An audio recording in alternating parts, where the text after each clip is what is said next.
छत्रपती शिवाजी महाराज पाटीदार समाजाचे होते. सुरतमधील मेळाव्यात केंद्रीय मंत्री सी.आर. पाटलांचं वादग्रस्त विधान. मनपा निवडणुकांच्या तोंडावर विधानानं नवा वाद. ऐन निवडणूक रणधुमाळीमध्ये राज ठाकरेंना धक्का. वॉर्ड क्रमांक 194 मधून उमेदवारी न मिळाल्यानं नाराज असलेले संतोष धुरी भाजपच्या गळाला. काल रात्री फडणवीसांना भेटले. आज भाजपमध्ये प्रवेश करणार.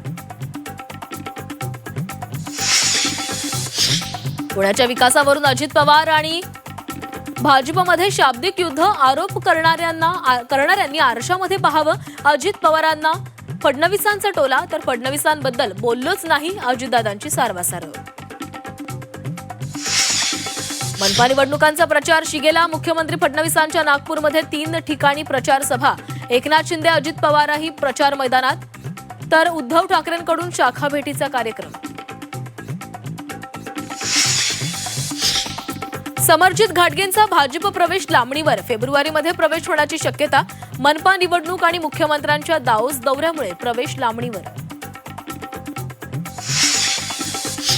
एमआयएमकडून संभाजीनगरमध्ये जातीचं विष पसरवण्याचं काम. एमआयएममुळे दंगली घडू शकतात. संजय शिरसाटांचा गंभीर आरोप.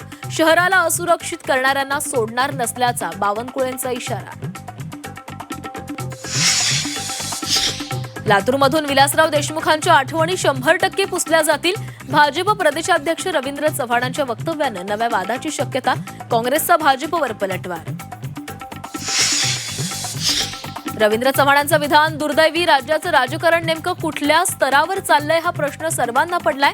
काँग्रेस नेते अमित देशमुखांकडून संताप व्यक्त. ड्रग्ज पेडलरला तुळजापूरचं नगराध्यक्ष केल्यानं भक्तांना प्रसादाऐवजी ड्रग्जची पुडी मिळणार. शिवसेना आमदार तानाजी सावंतांची भाजपवर टीका.